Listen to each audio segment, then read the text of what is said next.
se los juro. Esto a mí me tiene preocupada ahora con los migrantes. Cada vez que se le rinda más a Trump, nos va a ofender y se va a abusar más. Nunca le vamos a dar gusto. Créanme, como mexicanos, piénsenlo, siéntanlo y tratemos de tener dignidad, porque entonces nos van a respetar. Bueno, cuando revisé eso, dije, lo tengo que traducir a como dé lugar.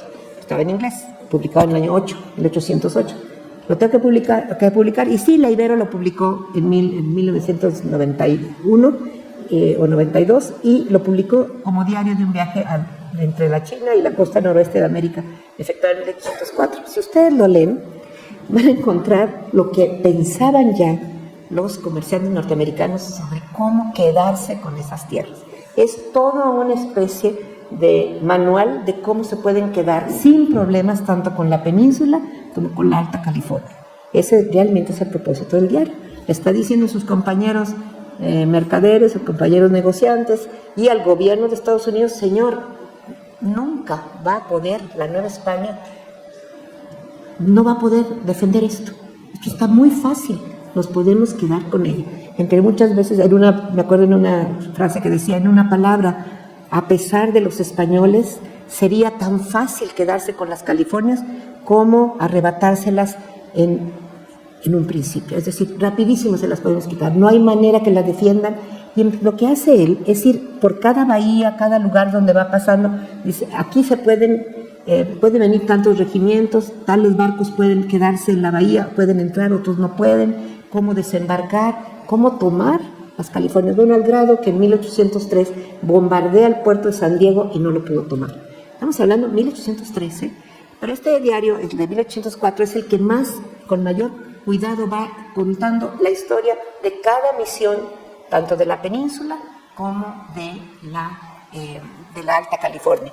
Y fíjense, luego les voy a decir todo lo que hizo, no nada más, yo lo conocía no por esto, sino por otro. Voy a decirles quién era. William Shaler había nacido en Newfield, hoy en Bridgeport, Connecticut, en 1773, y va a morir en Cuba en 1833.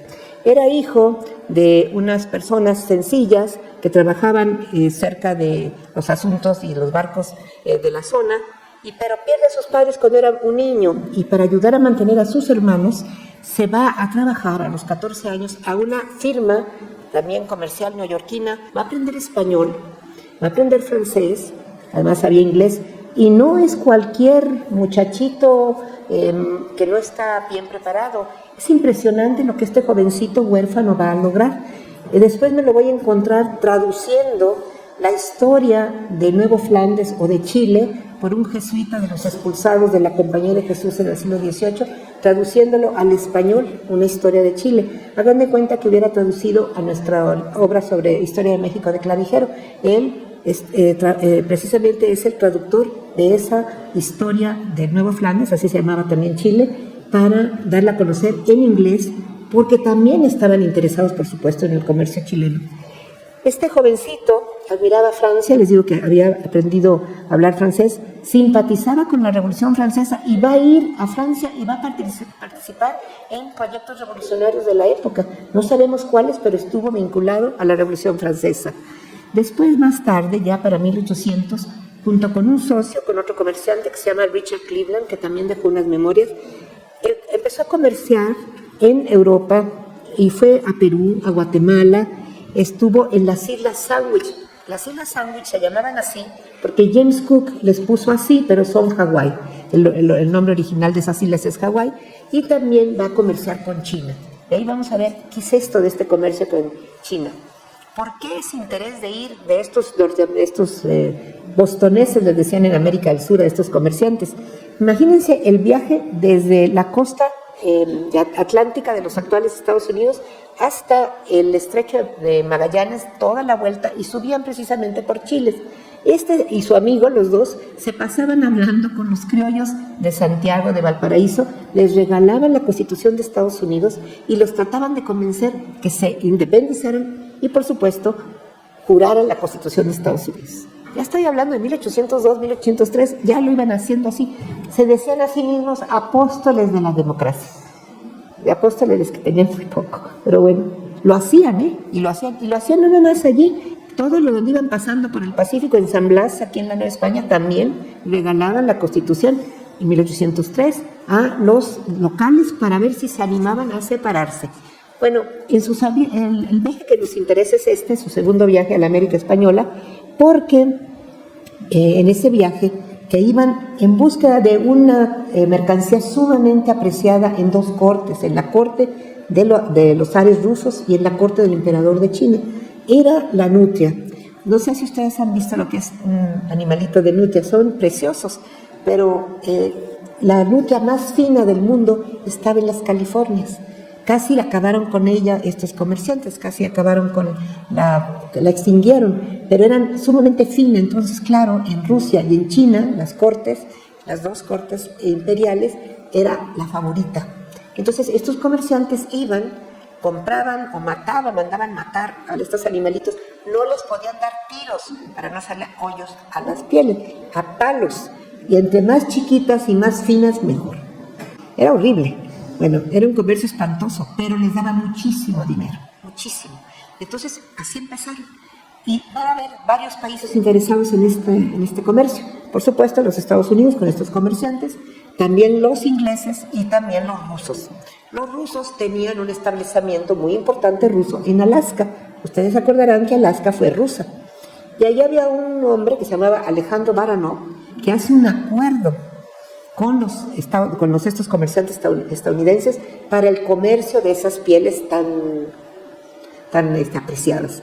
Pero ¿saben qué hacían? Contrataban a los eleuts, que eran los esquimales, que se fueron en sus kayaks, que son sus canoas, y que ellos fueran los cazadores de las nutrias por toda la costa. Bajaban por las costas de California matando a los animalitos, como les digo, a palos, ¿verdad? Y se las vendían a estos comerciantes, tanto rusos como de Estados Unidos. Y estos iban a Cantón, en China, allí desembarcaban con todas las pieles para venderlas muy caras en la corte china. Y también se iban a Rusia con esas mismas pieles. Eso es lo que estaban haciendo en este viaje. Tenían un barco que se llamaba Lelia Bird, y en ese barco a eso iban. Pero quiero decirles que aunque él está platicando todo lo que significaba comprar esas pieles, venderlas, las rutas que seguían, los viajes tan difíciles que tenían que hacer, por ejemplo, cuenta que cuando regresaban precisamente en 1804 venían de Cantón a las Californias, les tocó una época muy terrible en el mar, casi pierden el barco, pero bueno, sí, la pasaban muy duro, pero era muy lucrativo el comercio. Pero entonces él se da cuenta que para Estados Unidos lo más lucrativo no van a ser las pieles, se están acabando además, que va a ser apoderarse de las Californias. Se ha dado cuenta que hay dos puertos magníficos para el Pacífico, uno se llama San Diego y el otro se llama San Francisco, y esos dos se los describe y dice, es que tienen que ser nuestros. Bueno, entonces lo que él va haciendo es dar una detallada explicación desde lo que sería British Columbia, que está en Canadá, después lo que sería el estado de Washington, actual en Estados Unidos, luego California, desde Bodega Bay hasta San Diego, y en aquella época las Californias no estaban separadas, seguía, y es muy interesante lo que va describiendo de cada una de las misiones. No le importa nada a la población que está ahí, los desprecia, no le parecen que valga la pena. En ese sentido, no nos extrañen, era un racista como hay muchos hoy, estamos ya acostumbrados a oír el racismo todos los días, ¿verdad? O sea, ya lo era él. Claro, no le importan la población, es muy crítico de las misiones, porque para él lo importante era el éxito económico, y no aprecia todo lo que habían hecho los misioneros en toda esta línea de misiones, desde San Diego, que se funda en 1769, es la primera misión, que es el padre, Fray Junípero Serra, el que funda San Diego en 1769, y que fíjense de dónde viene Junípero Serra, viene de las misiones californianas, de la Baja California, viene nada menos que de Loreto. ¿Por qué viene de Loreto? Porque ya los franciscanos, después de que habían expulsado a los jesuitas, se habían quedado con las misiones de Baja California, dos órdenes, los dominicos en el norte de la Baja California, de la península, y el sur, los franciscanos. Estando en Loreto, este padre, fray Junípero Serra, decide con un grupito de unas 12 familias, ojo, que son novohispanas, mezcladas, muy mezcladas, hay de todo, son los fundadores de San Diego, California. A mí me da risa, yo siendo de allá, las barbaridades que dicen históricamente, aún las universidades. Si ustedes van a San Diego, en la misión de San Diego de Alcalá, que si la ven, no es verdadera. Está hecha en el edificio de los 1920, se rehizo completamente porque estaba totalmente destruida. La volvieron a hacer completa, pero ahí está. San Diego de Alcalá se llama, bueno, está ahí, pero tiene una placa, que siempre que la veo digo, ay Dios mío, cómo se distorsiona la historia. Dicen 3 universidades locales, que ahí está el primer establecimiento de origen europeo del Pacífico. Señores, es una barbaridad. San Diego, en 1769, el primer establecimiento europeo del Pacífico. Bueno, ¿y qué pasa con Acapulco, con San Blas, con Lima, con Valparaíso, con todos los puertos que desde el siglo XVI ya están en nuestro mundo hispanoamericano? No existen para ellos, ¿eh? Es el primero del Pacífico, 1769, porque es falso totalmente. Y son 3 universidades, ¿eh?, que tienen departamentos de historia. No se asusten, esto es lo normal en Estados Unidos. Yo di clases en la Universidad de Estados Unidos y lo primero que hacía decirles, el nombre de mi clase es una aberración. Se llama Colonial Latin America. Señores, ni fuimos colonias, nosotros no fuimos colonias, ustedes sí. Aquí hubo un virreinato y un reino, jurídicamente así estaba establecida la monarquía española, con reinos, virreinatos, capitanías generales y provincias. Esto no es de nosotros, jurídicamente no éramos eso, y tampoco Latin America, porque ¿saben qué? Eso es un término de mitad del siglo XIX, cultural, inventado por los franceses. Entonces, yo estoy hablando del siglo XVI, XVII y XVIII, no hay Latinoamérica, no tiene contenido, no existe. Pues aquí en Estados Unidos así lo entendemos. Todas las universidades, incluso Harvard, todas las que ustedes quieran, tienen su bendito curso que se llama Colonial Latin America. Y díganles que no, yo me la pasé diciéndoles una aberración, no hacen caso. Ellos creen que saben más. ¿Sí fue ayer? Trump, bueno, no me extraña de Trump, pero me extraña de los que lo rodean, fue a decir en Virginia que iba porque se cumplían 400 años de Jamestown, el primer lugar donde hubo un gobierno establecido común. Hace 400 años, y nosotros hace 500 años, ¿qué? Y antes, ¿qué pasó con la Audiencia de Santo Domingo? Que es un cuerpo colectivo que gobierna lo que después fue la Nueva España, lo que fue Luisiana, Florida, todo lo que, y hasta Centroamérica. Es un cuerpo colectivo en el siglo XVI, señor. No, ellos son primero, hace 400 años, con Jamestown. Se los juro que eso es diario allí, ¿eh? Yo me la pasé en la biblioteca del Congreso todo el tiempo diciendo esto no es cierto, esto no es cierto. La primera en la frente, ¿saben dónde están? Bueno, hasta risa da, pero ¿dónde están clasificadas todas las bulas papales? En tauromaquia. Porque cómo se escribe bull y cómo se escribe toro, igual, bull y bull. Entonces, todas las bulas en tauromaquia. Yo llegué y no había acentos ni ñes.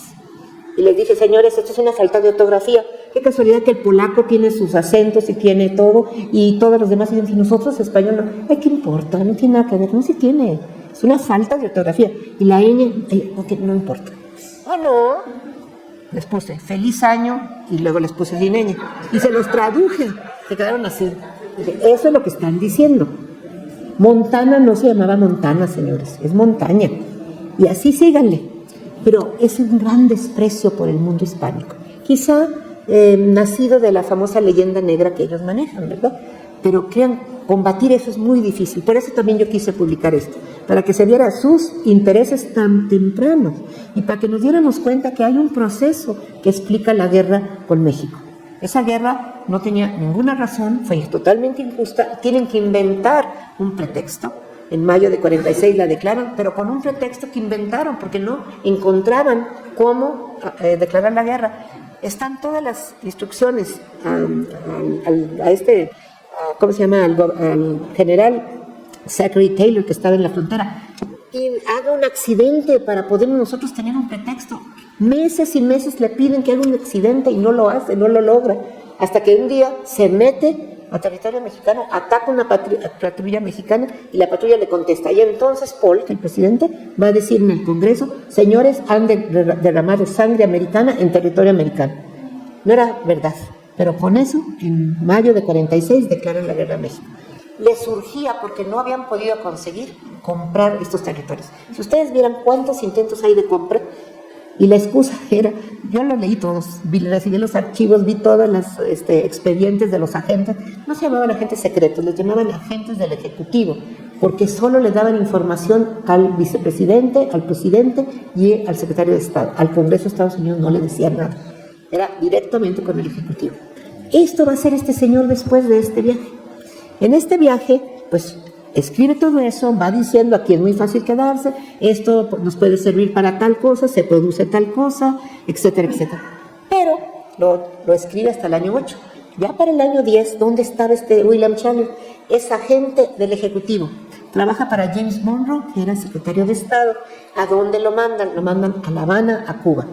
Le piden que convenza a los cubanos de separarse de España y aceptar la Constitución de los Estados Unidos. No logran nada, lo corren. Entonces viene a Nueva Orleans y ahí se va a encontrar con un había sido diputado en las Cortes de Cádiz, en España, era cubano, se llamaba José Álvarez de Toledo, había representado a la mitad de la isla de lo que es Santo Domingo, hoy la República Dominicana, pero ese señor estaba en Nueva Orleans. Es un caso muy chistoso, raro y también muy especial.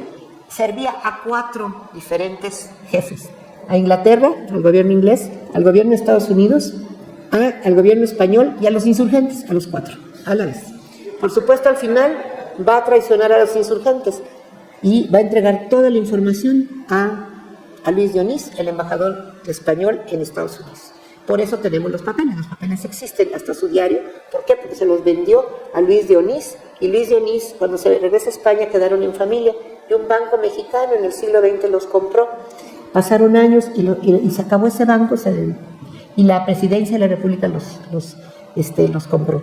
Nosotros, Tere Franco y yo, los publicamos en una obra que el Senado de la República publicó, que se llaman Pliegos de la Diplomacia Insurgente, porque ahí cuentan la historia de los intentos de los insurgentes de hacerse de armas, de voluntarios y de negociar con Estados Unidos apoyo a la insurgencia, que fue un fracaso total fracaso, horrible.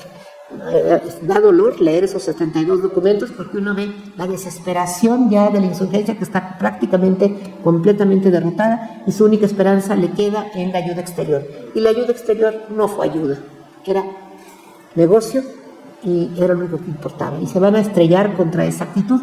En el diario de uno de ellos, que va a pesar porque uno ve lo que dicen, pero si los fusiles cuestan $3 en el mercado y a nosotros ustedes nos los quieren vender a $25.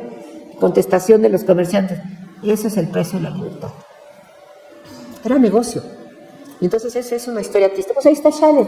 Schaller se encuentra con José Álvarez de Toledo, uno de estos, y juntos invaden Texas en el año 1810. No logran nada, los sacan para afuera, vuelven en 1813 y otra vez los sacan para afuera. Pues los realistas, el ejército realista ya en el norte los saca, los manda otra vez para Luisiana, y entre los que sacaron a estos dos, que llevaban un montón de filibusteros de origen de Estados Unidos, que los llevaban a invadir Texas, y un muchachito de 14 años, ¿saben cómo se llamaba? Antonio López de Santana, que ya andaba en Texas allá en los 14 años, sacando a estos filibusteros para afuera. Pero dejan algo, yo lo vi eso en el archivo de los National Archives en Washington.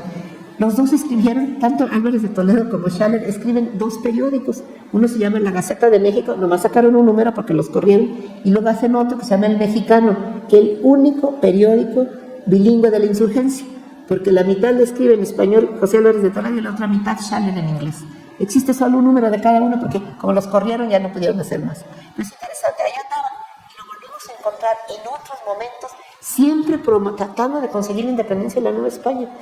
No lo logró, va a acabar de cónsul de Estados Unidos en La Habana y va a morir de una epidemia en 1833. ¿Qué es lo que nos debe de llamar la atención de estos intentos de los norteamericanos, de los Estados Unidos, por las tierras que, con toda pena, tenemos que pensar que fueron de nuestros antepasados? Yo les diré que yo este librito lo dediqué a todos aquellos que son considerados ilegales y criminales en las tierras que fueron de sus padres. Porque me indigna que a gente que vive en Texas, en Nuevo México, en Arizona, en las Floridas, en la propia Luisiana, que fue española, y después, bueno, también nosotros en la Nueva España le mandamos el situado para que pudiera funcionar. Siempre dependió de la Nueva España, y por supuesto las Californias, Allí, que ustedes vean la geografía, vean los nombres, ahí está la presencia del mundo hispánico antes que este señor, y sin embargo vean con qué desprecio tratan a los descendientes de los dueños de esas tierras. Porque, perdón, todas estas personas humildes que van, estos migrantes, en primer lugar, la migración no es un delito. No todos sabemos que hasta la Sagrada Familia fue migrante, por Dios, no se fueron a Egipto para sobrevivir. No es, todos los pueblos tienen ese derecho a sobrevivir. Bueno, pues esta gente que vaya tratada, acuérdense aquel hombre en Arizona, ese sheriff, se llamaba Arpaio, que los vestía de rosa y los hacía caminar con cadenas en los pies por las calles allí en Arizona para burlarse de estos pobres hombres, sabiendo que vestidos de rosa les iban a chiflar, les iban a insultar. ¿Qué sabemos ahora de los niños? Verdaderamente en esas como jaulas, sin la mínima atención o una atención muy deleznable, horrible. ¿Por qué? Bueno, que se acuerdan estos señores que los primeros que se metieron a la fuerza, que se robaron esos territorios, yo lo decía en mi clase a los chicos en la universidad, no creo que les gustaba nada. Claro que al final de hacer las calificaciones de los maestros decían, no queremos que ninguna historiadora mexicana nos dé clase de nuestra historia. Claro, pues sí, tenían razón, pero yo se los decía con sus documentos, no con mis documentos de México, sino de los propios National que les enseñaba. Aquí están todos los intentos de quedarse con estas tierras, sin ninguna base. Bueno, estas islas donde Shalen nos dice que la nutria más bella y la más fina era de Santa Catalina, ahí enfrente de Los Ángeles, de Santa Bárbara, era la más fina esa zona.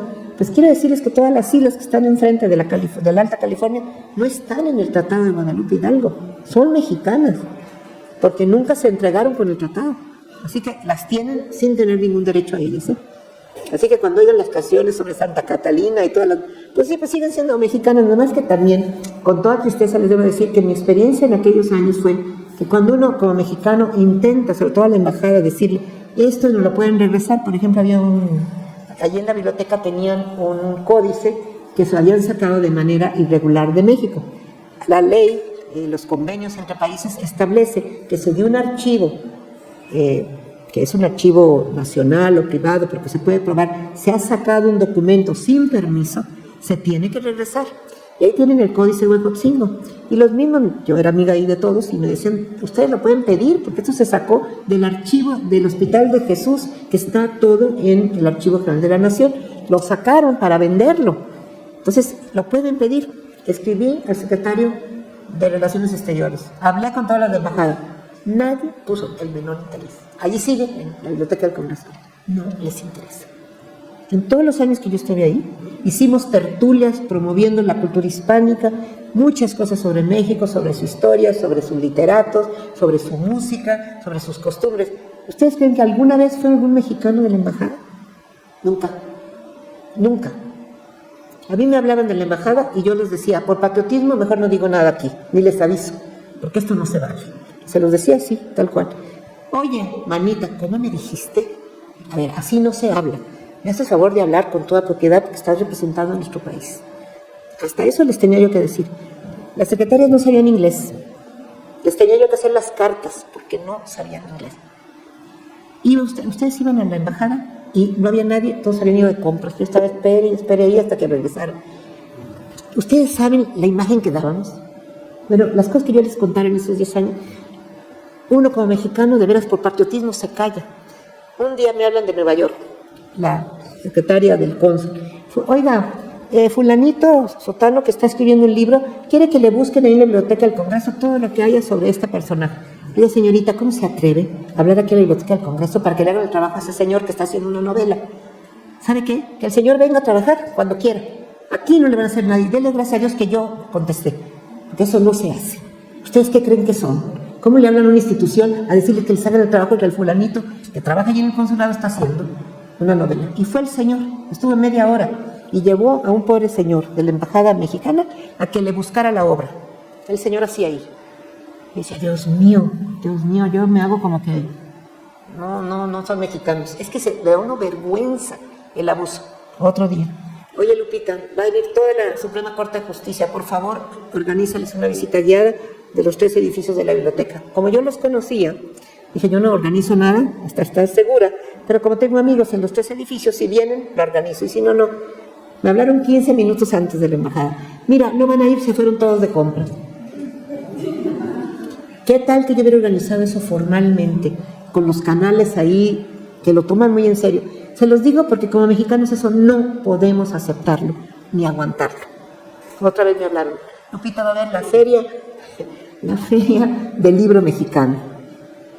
¿La feria del libro mexicano? ¿Ustedes la van a organizar? Sí.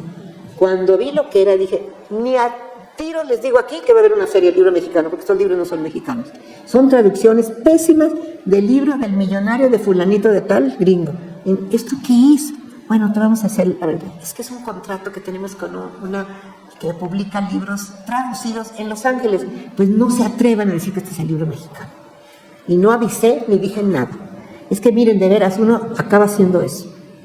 Como hacer una especie de, ahora hacer un muro para que eso no trascienda porque nos quemamos como mexicano. Sí o no. Y así les cuento casos y casos en que uno la hacía de, pues ahí como de pararrayos. Espero en Dios que de veras que algún día tengamos mejores representantes de México, porque también yo lo vi en Inglaterra cuando estuve. Unas vergüenzas que pasaban. Un día, estando yo ahí, me habla el director del Instituto de Estudios Latinoamericanos de la universidad, que es el más importante en Inglaterra sobre estudios latinoamericanos. Dice, Lupita, nos han hablado de que vienen varios diputados de México a visitarnos. Y dije, ay, pues vamos. Y ahí estuve, me invitaron y ahí voy. Ustedes hubieran querido llorar como yo. Los señores durmiéndose, todos se querían ir de compras. Horrible, horrible, horrible. Yo hasta le dije al director, señor director, por favor, mire, primero antes de aceptar que vengan, sí, sepa que vienen, porque sabe que nos hacen perder el tiempo, de veras. Y yo sí hablé con la embajada, por favor, no nos quemen de esa manera. Nos mandaron un disque regalo de ese tamaño, un librote carísimo, grandotote, que se llamaba Quetzalcóatl, escrito por José López Portillo, a todas las instituciones de toda Inglaterra. ¿Saben qué hizo el instituto? Regrésenlo, esto no sirve. Esto no es una historia, esto es una adulación a un político. Y además cobraban 20 libras por recibirlo por el correo. Pues dijeron, ¿por qué vamos a pagar de algo que no te dimos? Créanme que yo he vivido eso muchas veces cuando he estado fuera. Y como mexicana trato de cubrir esas cosas. Otro día también me hablaron de la embajada en Washington. Queremos que vaya a hacer guardia a la estatua de Benito Juárez. Señor, yo no hago guardia a nadie más que a mi bandera. Cuando sea la bandera me habla. Y no fui. Digo, ¿qué les pasa? Otra. Oiga, la vamos a invitar a esto, pero no la podemos invitar más que a usted sola. Su esposo no puede venir. Oiga, ¿por qué? Pues es que aquí pues tenemos que contar el número de personas y pues no puede usted venir más que usted. Pues entonces no me pongan en la lista porque no voy. La embajada mexicana es México, no es los gringos que hacen esto a cada rato. Venga usted sola. ¿Sabe qué? No voy. Y por favor, tengan la delicadeza de actuar como mexicanos. Ustedes saben que yo, si no invitan a mi esposo, yo no voy. Entonces, por favor, no hagan eso. Pero se los digo para que estemos muy al tanto y estemos también, yo creo que es tiempo que nosotros hablemos.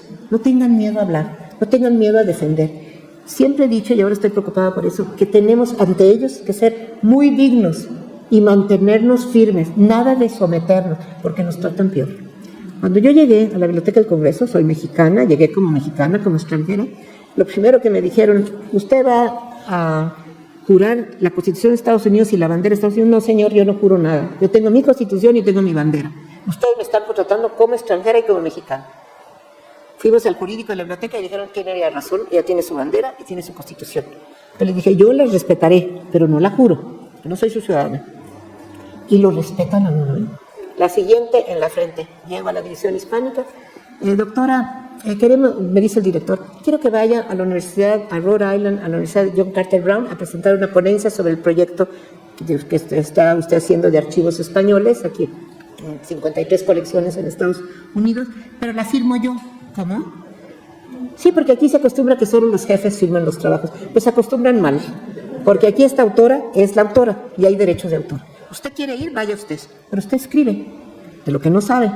Pero si usted quiere que vaya, yo escribo y yo firmo. Pero es que aquí la biblioteca, a mí no me interesa lo que hace la biblioteca, porque hay una convención de Viena que Estados Unidos firmó, que es sobre los derechos de autor. Y el autor no se puede cambiar por otro porque usted es el jefe. Lo hacen, Lo hacen porque yo tengo amigas que han hecho la investigación y el jefe del tal museo es que él lo pone su nombre. Lo hacen todo el tiempo. Pues miren, ante eso pues tuvo que aguantarse, fui yo con mi nombre y con mi ponencia con mi nombre. La siguiente. Mi libro tiene 1050 páginas de la Biblioteca del Congreso. Bueno, oye, aquí no ponemos el nombre del autor, nada más ponemos The Library of Congress. Ah, no, aquí pone el nombre del autor, porque ¿saben lo que me costó esto? Muchísimos años de trabajo, 53 colecciones de 49 instituciones de Estados Unidos, de sus archivos. ¿Y ustedes quieren que ponga The Library of Congress? No. Es que aquí así le hacemos, pues lo hacen mal. Vamos al jurídico otra vez. Oigan, señores, si la Convención de Viena, no, tiene razón ella, tiene que estar su nombre. Si uno se deja, lo aplastan, se los juro. Esto a mí me tiene preocupada ahora con los migrantes. Cada vez que se le rinda más a Trump, nos va a ofender y va a abusar más. Nunca le vamos a dar gusto. Créanme, como mexicanos, piénsenlo, siéntanlo y tratemos de tener dignidad, porque entonces nos van a respetar. Así son, ¿eh? Y aunque sean mal, hay muchas muy buenas gentes, pero así son, creen que son el centro del mundo. A mí me decían, somos la mejor biblioteca del mundo, los mejores. No son. En la sección de manuscritos cometieron un error garrafal, solamente con los manuscritos en español, ¿eh? Fíjense con quién, con los ingleses, los alemanes, los otros no, nada más con los españoles. Entonces llego yo y empiezo a revisar las cajas que tenían. Tienen estantes y estantes de un proyecto que fue muy importante, de finales del siglo XIX, 1890, 5 instituciones importantes de Estados Unidos, la Biblioteca del Congreso, Harvard, la Universidad de Berkeley, Austin, varias, se juntaron y dijeron, vamos a mandar a España, a los más importantes archivos, con fotografías, copiar el material que tenemos que tener, porque tenemos todos estos territorios que le pertenecieron primero a España y luego a México, y no tenemos nada de su historia. Entonces mandaron cámaras fotográficas, fueron las primeras que hubo en los archivos, en el archivo de Indias, en el archivo histórico en Madrid, en el archivo naval, en el archivo de Simancas, en todos lados, mandaron a sus fotógrafos y estuvieron trabajando sistemáticamente, y tiene una maravilla de cajas de este tamaño, con puras fotografías de mapas, de documentos, pero estoy hablando de millones de documentos. Y entre ellos algunos que ya no existen en el propio archivo de India, porque en 1929 hubo una quemazón, que se quemaron varios, pero ahí están, los tienen estas gentes. Yo lo vi, pues estuve haciendo la investigación, más de 7 años sobre sus documentos. Bueno, pues los tienen y están muy bien catalogados, dice Archivo General de Indias, lo que sea, ¿verdad? Estado o Audiencia Santo Domingo, etcétera, lo que sea, con su legajo, número, todo. Pues ¿saben qué hicieron estos fulanos que no saben español? Era el directorio, subdirector de la sección de manuscritos. Cambiaron todas las clasificaciones, porque ellos son los mejores, así me lo dijeron, catalogadores del mundo. Modernizaron todo y le pusieron, por ejemplo, Archivo General de Sevilla, Audiencia de Santo Domingo, legajo 50, Archivo General de Indias, República Dominicana. Porque modernizaron todo según ellos. Les dije, pues están muy equivocados. República Dominicana, que es la mitad de una isla hoy, no es la Audiencia de Santo Domingo, el primer, ahora sí, gobierno colectivo de la historia de todo el hemisferio, porque desde el siglo XV allí se establece ya un gobierno, y después la audiencia tiene una jurisdicción que incluye Luisiana, Florida y toda la Nueva España y toda América Central. ¿Cómo se va a comparar con la jurisdicción de la República Dominicana, que es la mitad de una isla, la otra parte es Haití? Entonces no es lo mismo. Mire, me dijeron, se los juro, usted, a España y a usted no les creemos, porque nosotros somos los mejores del mundo y nosotros modernizamos todo. Así les dije, ¿y por qué no tocaron los manuscritos ingleses, ni alemanes, ni italianos, ni franceses? Porque si son los mejores del mundo, esto que dice milicias de Boston, siglo XVIII, ¿por qué no pusieron Pentágono? No sabían qué contestar. Digo, ¿saben qué? A ustedes no los voy a publicar. Imagínense, yo trabajaba para ellos, para la Biblioteca del Congreso. Su colección no sale. Salen 52 colecciones, pero esta no, porque están mintiéndole a los investigadores. No existen documentos con la clasificación que ustedes le dieron. Existen las copias, pero ustedes tienen copias, no tienen original, no son nadie para cambiar la clasificación de un documento que ustedes no tienen. Entonces me dijo, hasta eso, muy inteligente, diremos, el que seguía después del bibliotecario general, me dijo, doctora, ¿qué hacemos? Usted dice, y tiene razón, no se puede publicar esto porque pues está mintiéndole a todo al mundo de la investigación. Estos documentos no están clasificados así, no existen así como ellos lo hicieron. Que mire, señor, si usted va a los estantes, están perfectamente clasificados en las cajas, no por estos señores que alteraron todo, pero las cajas y los documentos están bien. Los saco de ahí, sin tomar en cuenta estos hombres, que son unos ignorantes. les platico eso para que vean, créanme. Yo les decía a la gente que trabajaba ahí limpiando, que eran gente pues nuestra o centroamericana, que la pasaban muy mal. Ustedes, esta ciudad de Washington es pura copia de elementos franceses, ingleses. Ustedes tienen en sus países, en Honduras, en El Salvador, en Guatemala, en México, maravillas originales, siéntanse orgullosos. Tienen más cultura que aquí, créanme. Un poco para que tuvieran autoestima, porque los tratan muy mal. Entonces, esto se los cuento para que vean que este tipo de testimonios nos están indicando que esto siempre ha estado allí, que México ha sido víctima de ese expansionismo y de ese interés, y que nunca nos van a ver con respeto. Si ustedes hoy van a la Baja California, que es mi patria chica, les va a doler, le llaman Baja, no se llama Baja, eso es un adjetivo, ¿sí o no? Bueno, el Smithsonian publicó unos folletos que decía, come to Baja, domestic trip, ¿cómo que doméstico? Porque hay dos tipos de viajes que hacen los del Smithsonian, international y domestic, ¿cómo que Baja domestic? Y que le escribo al director, oiga señor, usted es una institución cultural y están cometiendo aquí 3 errores. Primero, Baja no es nombre, usted va ¿a New qué? ¿Va a New York, New England, New Orleans? ¿A qué? New no es nombre y Baja no es nombre. Tampoco somos un viaje doméstico, señor, porque no estamos dentro de Estados Unidos, somos internacional. Fíjese que la Baja California, la península, es nuestra, no de ustedes. Y también además le aviso que ustedes aquí dicen que la California nuestra se llama así por la California de ustedes, está muy equivocado. La Baja California, la península se llama California desde 1585, porque Cortés vivió 1 año en lo que hoy es La Paz. Le puso Santa Cruz, que allí vivió 1 año Cortés. Y la llamaron California por un librito de aventuras, de un librito de caballería que se llama Las Sergas de Esplandián. Es el último libro de la serie de Amadís de Gaula, que son 4, y este es el hijo de Amadís de Gaula, y su librito se llama, su historia se llama Las Sergas de Esplandián, Esplandián es él.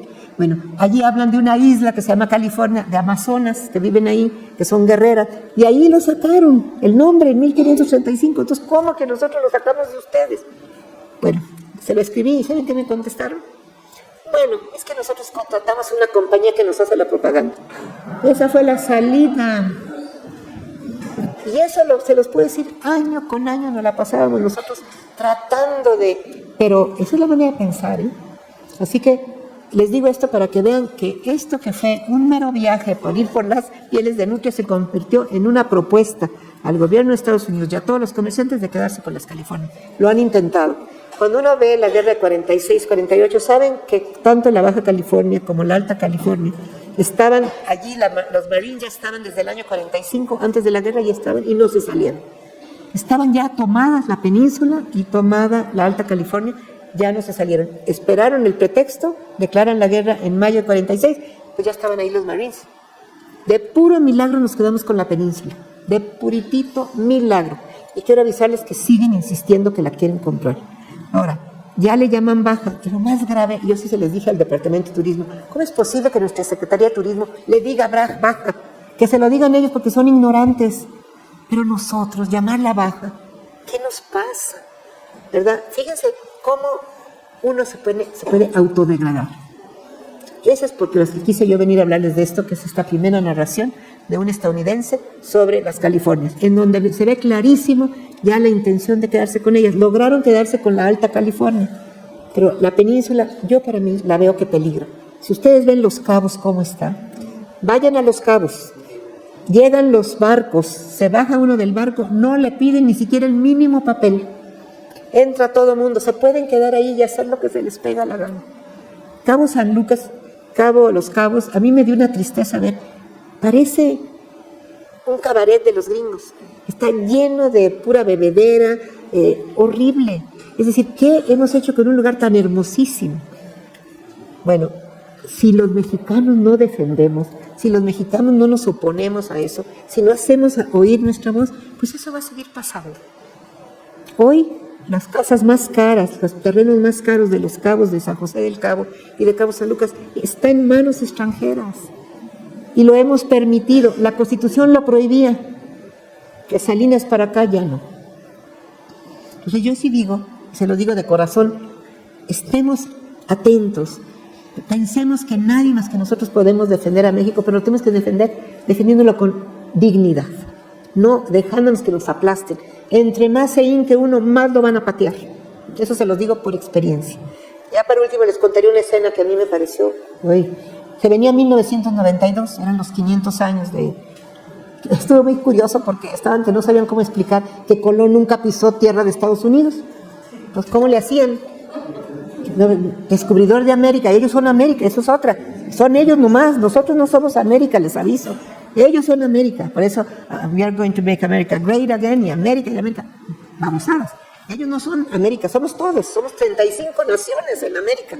Bueno, pero lo curioso fue para 92, a mí me daba risa ver que cómo le hacían, pues Colón no pisó nada de Estados Unidos. Pues, ¿qué hacer? Pues no sabía ni cómo inventar, ¿verdad? Entonces, bueno, ¿saben que en ese momento el que era el director de la división hispánica era un señor muy feo, muy malo, que era un sociólogo que se especializaba en Rusia, no tenía nada que ver con el mundo hispánico, pero era muy amigo del bibliotecario general que era especialista en ruso y metió a su amigo de director de la división hispánica. Grosero, ofensivo con todo lo que fuera hispánico, imagínense. Y llega en ese momento. Entonces, nosotros habíamos fundado una sociedad hispánica en la Biblioteca del Congreso, se llamaba Hispanic Cultural Society. Y todos los meses hacíamos una tertulia, con ese nombre, la tertulia, y hacíamos alguna conferencia sobre algo de nuestra cultura, de todo el mundo hispánico. No saben qué éxito teníamos, ya teníamos como 100 gentes que iban de todos los 3 edificios ahí, y era gratis, y nosotros hacíamos todos nosotros. Yo le había dicho, yo la organizo con $5 a la semana, porque me han dicho que era carísimo. No, yo con $5 ya. No hubo un solo intelectual, un solo conferencista que no me aceptara por $5 darme la plática.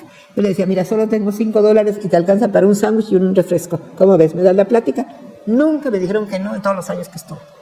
Bueno, entonces así hacíamos eso. Bueno, entonces este tipo, ¿saben qué organizó el fulano ese? Un cóctel para invitar a todas las embajadas, eso es lo único que le interesaba. Y le habló a la presidenta de nuestra Hispanic Society, la Cultural Society, que era una señora negra de Puerto Rico, buena gente, pero con todo respeto diré que tenía un poco un alma de esclava, la pobrecita así, sometida totalmente. Entonces le habla a este hombre y le dice, oigan, queremos que su sociedad, sus miembros, sean los meseros del cóctel, sí, se los juro. Y además que atiendan en el estacionamiento a la gente.